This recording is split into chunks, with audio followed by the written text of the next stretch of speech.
আচ্ছা বলুন তো, খুব দ্রুত ভাইরাল হয় কোন অঙ্গনের খবর?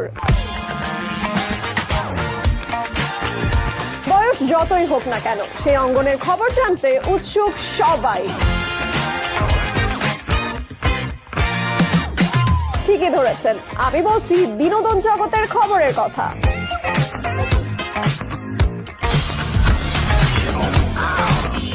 এন্টারটেইনমেন্ট ওয়ার্ল্ডের লেটেস্ট আপডেট নিয়ে আরটিভির নিয়মিত আয়োজন step presents flashlight. Step presents flashlight প্রতি মঙ্গলবার থেকে বৃহস্পতিবার সন্ধ্যা 6:30টায় শুধুমাত্র আরটিভিতে। এক্সপার্ট শেফ স্টুডিওতে আপনাদের সবাইকে আমন্ত্রণ। সাথে থাকবেন দেশের স্বনামধন্য সব শেফ ও রন্ধনশিল্পী। দেশ বিদেশের মজাদার রান্না, দেশ বিদেশের মজাদার সব রেসিপি নিয়ে আরটিভির বিশেষ রান্নার অনুষ্ঠান এক্সপার্ট শেফ স্টুডিও দেখবেন প্রতি মঙ্গলবার সন্ধ্যা 7:30 প্রযোজনা সৈয়দ নাগিব জাহাঙ্গীর। আপনাদের আমন্ত্রণ জানাচ্ছি আরটিভির সরাসরি সম্প্রচারিত স্বাস্থ্য বিষয়ক পরামর্শমূলক অনুষ্ঠান সুস্থ থাকুন দেখবার। প্রতিনিয়ত আমাদের দেশে কিডনি রোগী বাড়ছে, আসলে এটি কি কারণে বাড়ছে? তিনটা ফ্যাক্টর আছে। একটা ফ্যাক্টর হলো লোক সংখ্যা বাড়ছে, 2 নম্বর ফ্যাক্টর ডিটেকশন, মানে আগে তো মানুষ সচেতন ছিল না, সচেতন হচ্ছে। তৃতীয় হলো উন্নত চিকিৎসা। দেখা যাচ্ছে যে অনেকগুলো স্টাডি থেকে আমরা যেটা দেখি, যারা রিস্কের ভিতরে থাকে তাদের মানে হার্ট অ্যাটাকের সম্ভাবনা কমাচ্ছে, হৃদরোগের ঝুঁকি কমাচ্ছে। কতগুলি চর্মরোগ যেমন সোরিয়াসিসটা বাড়ে, কারো এক্সিমা বাড়ে, কারো দাউদ, যেটাকে আমরা বলি দাউদ বাড়ে, এমনকি খুচপাতা। এই ড্রাইনেসের কারণে আমাদের চুলকানিও বাড়তে পারে। আপনার প্রশ্নটি বলুন। স্যার আমি বলতেছি যে আমার ওয়াইফের প্রায় 1 বছর হলো কিডনির সমস্যা, ডায়ালাইসিস করি। এখন আমরা ধরে দিচ্ছি যে আমরা 10ম স্থানে ডায়াবেটিসের রোগীর সংখ্যা হিসাবে আসছি ইন পপুলেশন, এবং সেটা প্রজেকশন হচ্ছে সপ্তম স্থানে আসছে। উন্নত বিশ্বে তো বাচ্চাদের স্কুলের পাশে ফাস্টফুড অ্যাডভার্টাইজমেন্ট থাকা আইনত নিষিদ্ধ। স্বাস্থ্য বিষয়ক পরামর্শমূলক অনুষ্ঠান সুস্থ থাকুন দেখবেন প্রতি শুক্রবার সকাল 11:20 প্রযোজনা দীপু হাসরা। আসসালামু আলাইকুম ওয়া রাহমাতুল্লাহ। দর্শক কে কোত্থেকে কোন বিষয় জানতে চান? আমাদের মুসলমানদের মধ্যে দ্বন্দ্বটা অতি বেশি বাড়াবাড়ি হচ্ছে দাওয়াত তাবলীগের মেহনত নিয়ে। ঐক্যের ব্যাপারে আর কি ওলামাদের থেকে আমরা কি আশা করতে পারি? প্রথমত আমাদের নিজেদের উপলব্ধি করতে হবে যে এই তাফাররুকটা ইসলাম অনুমোদন করে না, এটা সম্পূর্ণ ইসলাম বিরোধী একটা কাজ আমরা করছি। হুজুর, আমরা তো বিভিন্ন আলেমদের মধ্যে বিভিন্ন মতামত শুনতে আছি। কেউ বলতেছে মাযহাব মানা ফরজ, আর কেউ বলতেছে মাযহাব মানা ফরজ না।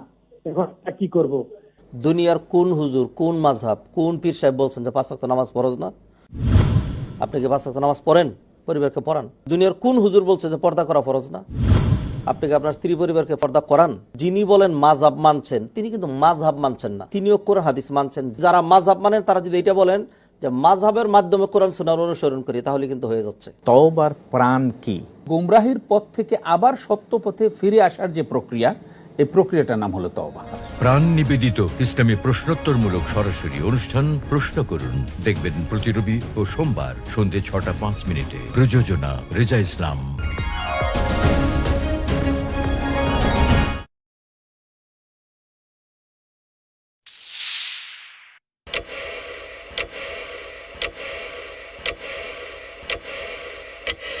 আল্লাহু আকবার, আল্লাহু আকবার, আল্লাহু আকবার,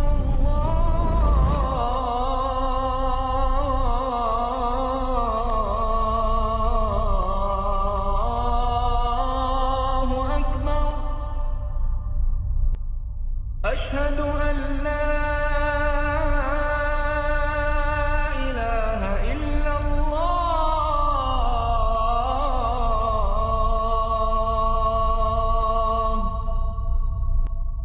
أشهد أن لا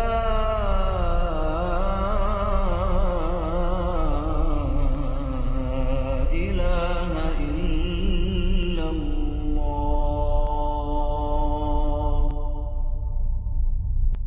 أشهد أن محمدًا رسول الله،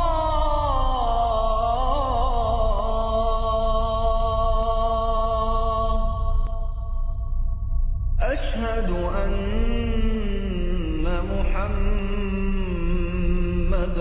رسول الله،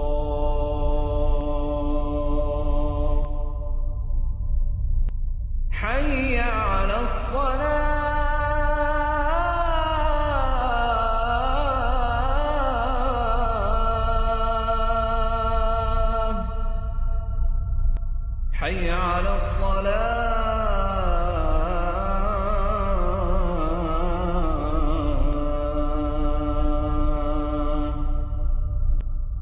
حي على الفلاح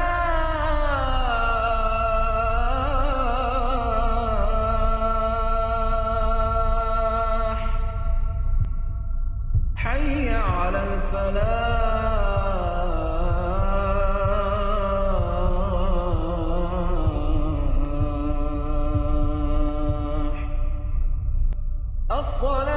الصلاة خير من النوم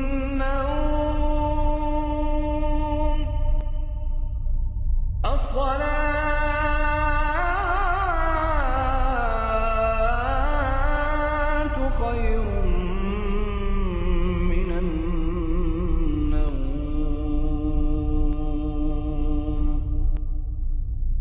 الله أكبر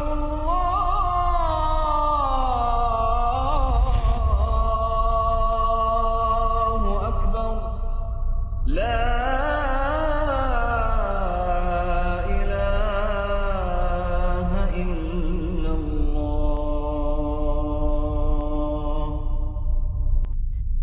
اللهم رب هذه الدعوة التامة والصلاة القائمة آت محمدا الوسيلة والفضيلة والدرجة الرفيعة وابعثه مقاما محمودا الذي وعدته وارزقنا شفاعته يوم القيامة إنك لا تخلف الميعاد.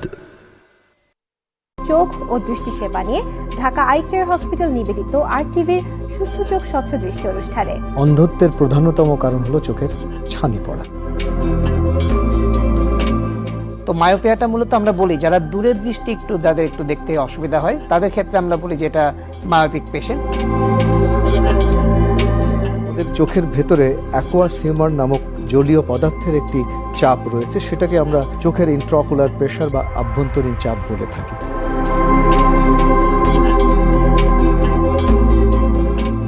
ঢাকা আই কেয়ার সুস্থ চোখ স্বচ্ছ দৃষ্টি দেখবেন প্রতি শুক্রবার সকাল 11টায়।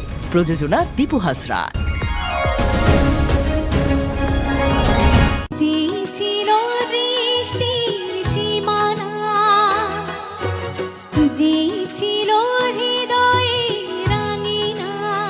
কত যে সাগর নদী পেরিয়ে এলাম আমি। এত দারুণ একটি গান, যতবারই আমরা আসলে শুনেই মুগ্ধ হয়ে যাই। জীবন ধারে পেয়েছি তোমারে, চিরদিন পাশে থেকো বন্ধু। আমায় ডেকো না, ফেরানো যাবে না, পৃথিবী বদলে গেছে। স্যান্ডালিনা নিবেদিত সঙ্গীতানুষ্ঠান এই রাত তোমার আমার দেখবেন প্রতি বুধ, বৃহস্পতি ও শুক্রবার সন্ধ্যা 7:25। প্রযোজনা সৈয়দ নাগিব জাহাঙ্গীর।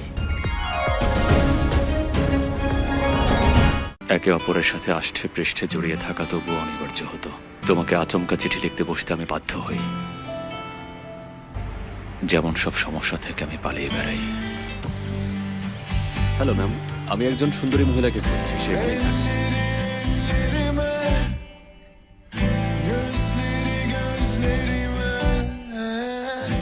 তুমি কেয়ার করো কিনা জানি না, কিন্তু আমি তোমাকে ভালোবাসি। আয়েশান্টি একেবারে চলে যেতে চাইছে, আর কোনোদিন দেখা করার চেষ্টা করবে না।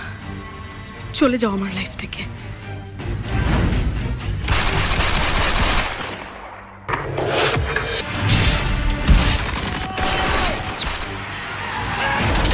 মৃত্যুর সবচেয়ে খারাপ দিক হচ্ছে এটা মানুষকে পরিবর্তনের সুযোগ দেয় না। সো যতক্ষণ কেউ শ্বাস নিচ্ছে ততক্ষণই সুযোগের সদ্ব্যবহার করে। বাংলায় ডাবিংকৃত টার্কিশ ধারাবাহিক মুস্তফা দেখবেন শীঘ্রই RTVতে।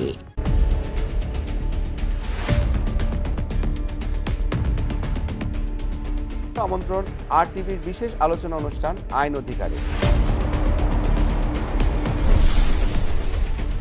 আইনের আশ্রয় পাওয়ার অধিকার আছে সবার। সংবিধানে বলা হয়েছে সব নাগরিক আইনের দৃষ্টিতে সমান। এটার প্রতি নিয়োগ যে দেয়া হলো, এটার কি সংস্কার প্রয়োজন আছে কিনা? সুশাসন অব্যাহত রাখবার জন্য যা কিছু না করলেই নয়, এটা একটা চলমান প্রক্রিয়াই থেকে যায়। সবার মতামত নিয়ে একটা আদর্শ আইন তৈরি করতে পারি এবং একটা আদর্শ কমিশন তৈরি করতে পারি, এবং আইনের সমান আশ্রয় লাভের অধিকারী। আইনের চুলচেরা বিশ্লেষণ সহজভাবে উপস্থাপন করতে RTVর নিয়মিত আলোচনা অনুষ্ঠান আইন অধিকার, দ্য টাইম অফ ইন্ডিপেন্ডেন্স, এই ধরনের ইস্যুগুলোকে এনে বিভিন্ন ধরনের রাজনৈতিক দলকে ব্যান করা হয়েছে। যে কোনো মূল্যে জিততেই হবে এই ধরনের মানসিকতার মাধ্যমে নির্বাচন সুষ্ঠু হতে পারে না। সুপ্রিম কোর্টের অ্যাডভোকেট ব্যারিস্টার মাহফুজুর রহমান মিলনের পরিকল্পনা ও উপস্থাপনায় আইন অধিকার দেখবেন প্রতি সোমবার বিকাল 5টা 30 মিনিটে। প্রযোজনা ইমরুল